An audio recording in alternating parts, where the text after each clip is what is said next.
అస్సలాముఅలైకుం వరహమతుల్లాహి వబర్కాతుహు. సూరే ఆలి ఇమ్రాన్ ఆయత్ నెంబర్ 161 నుండి 170. ఔజు బిల్లాహి మినష్ షైతానిర్ రజీం. బిస్మిల్లాహిర్ రహ్మానిర్ రహీం. 161. ఒక ప్రవక్త ద్రోహానికి పాల్పడటం అనేది జరగని పని. ద్రోహానికి పాల్పడే ప్రతి ఒక్కడూ తను ద్రోహానికి పాల్పడిన దానిని తీసుకొని ప్రళయ దినాన హాజరు అవుతాడు. తరువాత ప్రతి ఒక్కరికి వారు చేసుకున్న కర్మలకు పూర్తి ప్రతిఫలం ఇవ్వబడుతుంది. వారికి ఎలాంటి అన్యాయము జరుగదు. ఉహుద్ యుద్ధ సందర్భంగా తమ స్థానాలను వదిలిపెట్టి విజయప్రాప్తి వైపుకు పరుగులు తీసిన వారి మనసుల్లో వచ్చిన ఆలోచన ఏమిటంటే, తాము కనుక సకాలంలో అక్కడికి చేరుకోకపోతే ఇతరులు వాటిని స్వాహా చేస్తారు.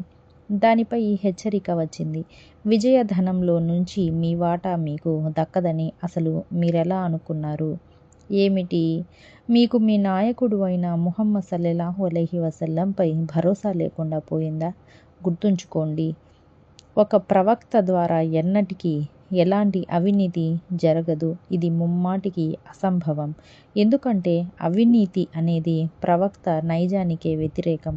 ఒకవేళ ప్రవక్తే అవినీతిపరుడైతే మరి అతని దైవదౌత్యం ఎలా నమ్మశక్యం అవుతుంది? అవినీతి లేక ద్రోహం, ఖియానత్ మహా అపరాధం. హదీసులలో అది నిర్ద్వంద్వంగా ఖండించబడింది. ఆయత్ నంబర్ 162. ఏమిటి, దైవ ప్రసన్నతకు అనుగుణంగా నడుచుకున్నవాడు దైవగ్రహానికి పాత్రుడై అతి చెడ్డ నివాసమైన నరకానికి పోయే వానితో సమానమవుతాడా? ఆయత్ నంబర్ 163. అల్లా వద్ద వారి స్థానాలు వేర్వేరుగా ఉన్నాయి సుమా, వారు చేసేదంతా అల్లా చూస్తూనే ఉన్నాడు. ఆయత్ నంబర్ 164. అల్లా విశ్వాసులకు చేసిన మహోపకారం ఏమిటంటే, ఆయన వారిలో నుండే ఒక ప్రవక్తను ఎన్నుకొని వారి వద్దకు పంపాడు. అతడు వారికి ఆయన వాక్యాలను చదివి వినిపిస్తాడు, వారిని పరిశుద్ధుల్ని చేస్తాడు, వారికి గ్రంథ జ్ఞానాన్ని, వివేకాన్ని బోధిస్తాడు. నిశ్చయంగా అంతకు ముందైతే వాళ్ళు స్పష్టమైన అపమార్గానికి లోనై ఉండేవారు. దైవ ప్రవక్త ఒక మానవ మాతృడు కావటం, ఆ ప్రజా సమూహంలో నుంచే వారిని సంస్కరించే ప్రవక్తను దేవుడు ఎంపిక చేయడం నిశ్చయంగా దైవకృపే అని, ఇది మానవాళికి దేవుడు చేసిన మహోపకారం అని వివరించడం జరిగింది. ఎందుకంటే అతడు ఆ జాతి జనులు మాట్లాడే భాషలోనే దైవ సందేశాన్ని అందజేస్తాడు, వారి యాసలోనే వారిని పలకరిస్తాడు. అందువల్ల ప్రతి వ్యక్తి అతని మాటను తొందరగా అర్థం చేసుకుంటారు. అతడు మానవ మాతృడై ఉండటం మూలంగా మనుజ జాతి అతనికి తొందరగా దగ్గరవుతుంది. ఒక మనిషి మరో మనిషిని అనుసరించగలడు గాని మనిషి అనేవాడు దైవదూతలను అనుసరించలేడు. దైవదూత కూడా మానవుల మనోభావాలను, వారి అవసరాలను సరిగ్గా అర్థం చేసుకోలేడు. అందుకే ప్రవక్తలను దైవదూతల నుంచి ఎన్నుకొని ఉంటే వారు దైవ ధర్మ ప్రచారానికి సంబంధించిన బాధ్యతలను సజావుగా నిర్వర్తించలేకపోయేవారు. అందుకే తన ప్రవక్తలందరినీ అల్లా మానవ జాతి నుంచే ఎన్నుకున్నాడు. వారు మాట్లాడే భాషల్లోనే దైవ సందేశాన్ని అవతరింపచేశాడు. దానికి నిదర్శనాలు ఇవి. 1. సూరే అంబియా ఆయత్ నెంబర్ 7లో, ఓ ప్రవక్త, మీకు పూర్వం మేము పంపిన ప్రవక్తలంతా మానవులే, వారికి మేము వహీని అందజేసేవారం. సూరే అల్ ఫుర్ఖాన్ ఆయత్ నెంబర్ 20లో, ఓ ప్రవక్త, మీకు పూర్వం మేము పంపిన ప్రవక్తలంతా అన్నం తినేవారే, బజార్లలో సంచరించేవారే. సూరే హమీమ్ సజ్దా ఆయత్ నెంబర్ 6 స్వయాన దైవ ప్రవక్త సల్లల్లాహు అలైహి వసల్లం చేత ఇలా చెప్పించడం జరిగింది: ఓ ప్రవక్త, వారితో అనండి, నేను మీలాంటి ఒక మానవుణ్ణే, అయితే నాపై వహీ అవతరిస్తుంది. ఈనాడు చాలామంది ముహమ్మద్ ప్రవక్త సల్లల్లాహు అలైహి వసల్లం మానవ మాతృలేనన్న విషయాన్ని గ్రహించకుండా అంధవిశ్వాసాలకు లోనవుతున్నారు. ఈ ఆయతులలో దైవ ప్రవక్త సల్లల్లాహు అలైహి వసల్లం వారి 3 ముఖ్య బాధ్యతలు సూచించబడ్డాయి. 1. దివ్య వచనాల పారాయణం. 2. హృదయ శుద్ధి. 3. గ్రంథ జ్ఞానాన్ని, వివేకాన్ని నేర్పటం. గ్రంథాన్ని నేర్పించటంలో పఠనం, తిలావత్ కూడా వచ్చేస్తుంది. పఠనంతో పాటే విషయాన్ని విడమరిచి చెప్పే పనిని కూడా చేయవచ్చు. పారాయణం చేయకుండా పాఠం చెప్పటం సాధ్యమయ్యే విషయం కాదు. అయినప్పటికీ పారాయణాన్ని వేరుగా ప్రస్తావించటం గమనించదగిన విషయం. దీన్ని బట్టి అవగతమయ్యేది ఏమిటంటే గ్రంథ పారాయణం ఒక పుణ్యప్రదమైన విషయం. పారాయణం చేసేవానికి దాన్ని వినేవానికి అది అర్థమైనా అర్థం కాకపోయినా పఠించినందుకు పుణ్యం ఎలాగూ ప్రాప్తిస్తుంది. దివ్య ఖురాన్ వాక్యాలపై యోచన చేయటం, దాని భావాన్ని తెలుసుకోవడానికి కృషి చేయటం ముమ్మాటికి అవసరమే. అయితే ఈ లక్ష్యం నెరవేరనంత వరకు ఖురాన్ను పఠించకుండా చేతులు ముడుచుకొని కూర్చోవటం కూడా సమ్మతం కాదు. హృదయశుద్ధి తజ్కియా అంటే విశ్వాసాలను, ఆచరణలను, నడవడికను సంస్కరించటం, చక్కదిద్దటం అని భావం. ఉదాహరణకు మహనీయ ముహమ్మద్ సల్లల్లాహు అలైహి వసల్లం తన జాతి ప్రజలను షిర్క్ భావాల నుంచి తౌహీద్ భావాల వైపుకు మళ్లించారు. నైతికంగా ఎంతో దిగజారిపోయిన వారిలో దైవ భీతి, పరలోక భీతి ఆధారంగా ఉత్తమ నైతికపు విలువను నూరిపోశారు. హిక్మత్ అంటే చాలామంది ఖురాన్ వ్యాఖ్యాతల దృష్టిలో హదీసు అని భావం. అంటే మహనీయ ముహమ్మద్ సల్లల్లాహు అలైహి వసల్లం దైవ ప్రవక్తగా ఎన్నుకోబడక మునుపు అరబ్బులు మార్గవిహీనత, మార్గభ్రష్టతల ఆఖరి అంచులకు చేరిపోయారన్నది నిర్వివాదాంశం. సాధారణంగా అరబీలో ఇన్ అనే పదానికి ఒకవేళ అని అర్థం వస్తుంది. అయితే ఈ ఆయతులో వచ్చిన ఇన్ ఇటువంటిది కాదు. దీనిని ముఖఫఫ మినల్ ముసక్కలహ్ అంటారు. అంటే ఈ ఇన్ సదరు ఆయతులో ఇన్న నిశ్చయంగా, నిస్సందేహంగా అనే అర్థంలో ఉపయోగించబడిందన్నమాట. ఆయత్ నంబర్ 165. ఏమిటి? మీపై ఆపద రాగానే దీనికన్నా రెండింతలుగా మీరు వారిపై విరుచుకుపడి ఉండి కూడా ఇదెక్కడి నుంచి వచ్చి పడిందని అంటారా? ఇది చేజేతులా మీరు కొని తెచ్చుకున్నదే అని ఓ ప్రవక్త వారికి చెప్పు. నిశ్చయంగా అల్లా ప్రతి దానిని చేయగల సమర్థుడు. అంటే ఉహుద్ యుద్ధంలో మీ పక్షానికి చెందిన 70 మంది అమరగతి నొందితే బదర్ యుద్ధంలో మీరు కూడా 70 మంది అవిశ్వాసులను వధించి ఉన్నారు. మరో 70 మందిని బందీలుగా పట్టుకున్నారు. అంటే దైవ ప్రవక్త సల్లల్లాహు అలైహి వసల్లం మీకు గట్టిగా తాకీదు చేసినప్పటికీ మీరు ఆయన సల్లల్లాహు అలైహి వసల్లం మాటల్ని లెక్క చేయకుండా నిర్ణీత స్థలాన్ని వదిలి మీరు ఘోర తప్పిదం చేశారు. మీరు చేసిన ఆ తప్పు వల్లనే అవిశ్వాసులు ఆ వైపు నుంచే ఆకస్మిక దాడి చేసి మీకు నష్టం కలిగించారు. ఆయత్ నంబర్ 166. ఇరు వర్గాల వారు ఢీకొన్న ఆ రోజున మీకు కలిగిన బాధ అల్లా ఆజ్ఞ మేరకేనని తెలుసుకోండి. మీలో సిసలైన విశ్వాసులెవరో అల్లా బహిరంగంగా తెలుసుకోదలిచాడు.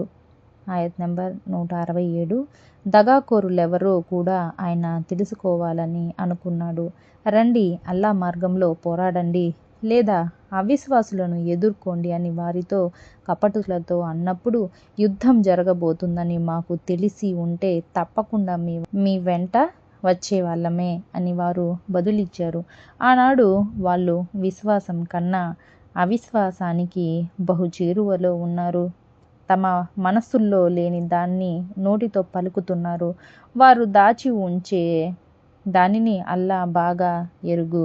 ఉహుద్ యుద్ధ రంగంలో మీకు చేకూరిన నష్టం దైవ ప్రణాళిక ప్రకారమే చేకూరింది. భవిష్యత్తులో మీరు దైవ ప్రవక్త సల్లల్లాహు అలైహి వసల్లం ఆదేశాన్ని సాయశక్తులా పాలించేలా చేయడానికి ఇలా చేయటం జరిగింది. దైవ విశ్వాసులను పంచకుల నుండి స్పష్టంగా వేరుపరచాలన్న పరమార్థం కూడా ఇందులో దాగి ఉంది. ఈ మాటల ద్వారా వారు ఏం చెప్పదలుచుకున్నారు అంటే, మీరు నిజంగానే యుద్ధానికి వెళుతున్నట్లయితే మేము మీతో పాటు వచ్చి ఉండేవాళ్ళం. కానీ మీరు వెళుతున్నది యుద్ధం చేయటానికి కాదు, కష్టాలు కొని తెచ్చుకోవటానికే. ఏరికోరి మీరు కష్టాలను, కడగండ్లను కొని తెచ్చుకుంటూ ఉండగా మేమెందుకు సహాయం చేయాలి? కపటాగ్రేసరుడైన అబ్దుల్లా బిన్ ఉబై మరియు అతని అనుచరులు పలికిన పలుకులివి.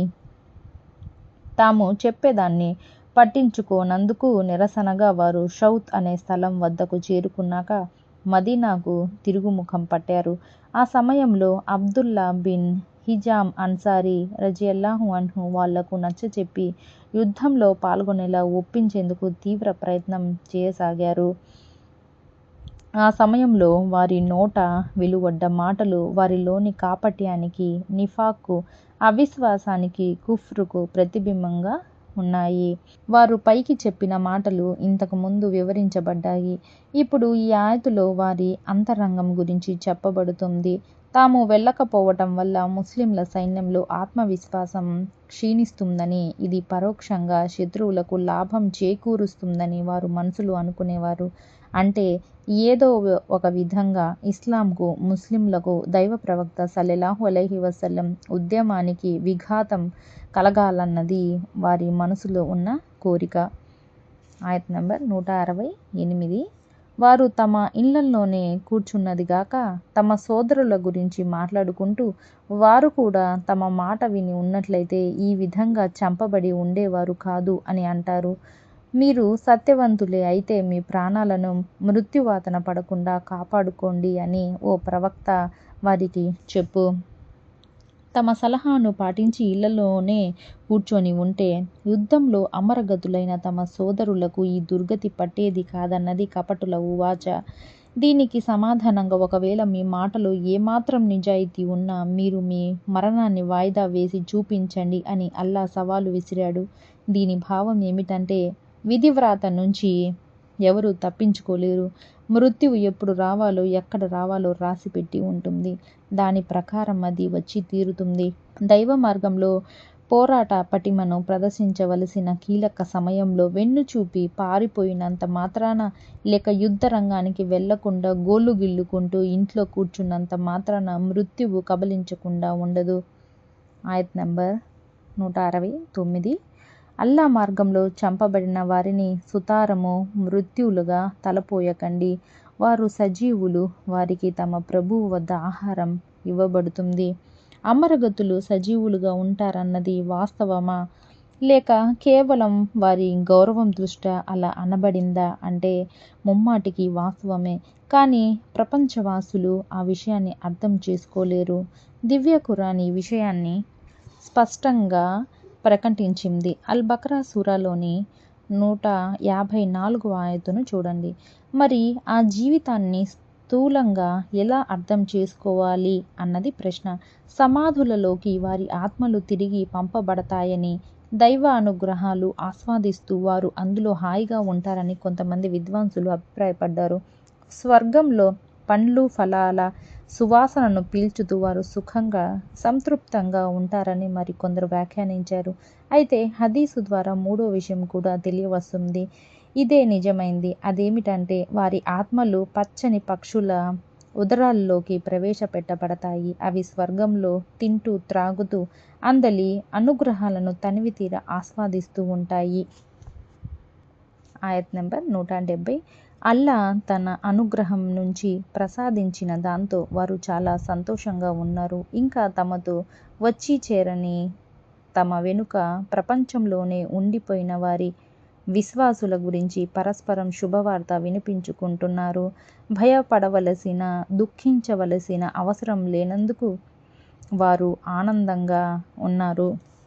అంటే ఇప్పటి వరకు చనిపోకుండా ప్రపంచంలో ఉన్న విశ్వాసులు లేక జిహాద్లో పాల్గొనేవారు వీరమరణం పొంది తమలాగా వారు కూడా అనుగ్రహభరితమైన ఇలాంటి జీవితానికి నోచుకుంటే ఇంకా బావుంటుందేమో అని అనుకుంటూ ఉంటారు.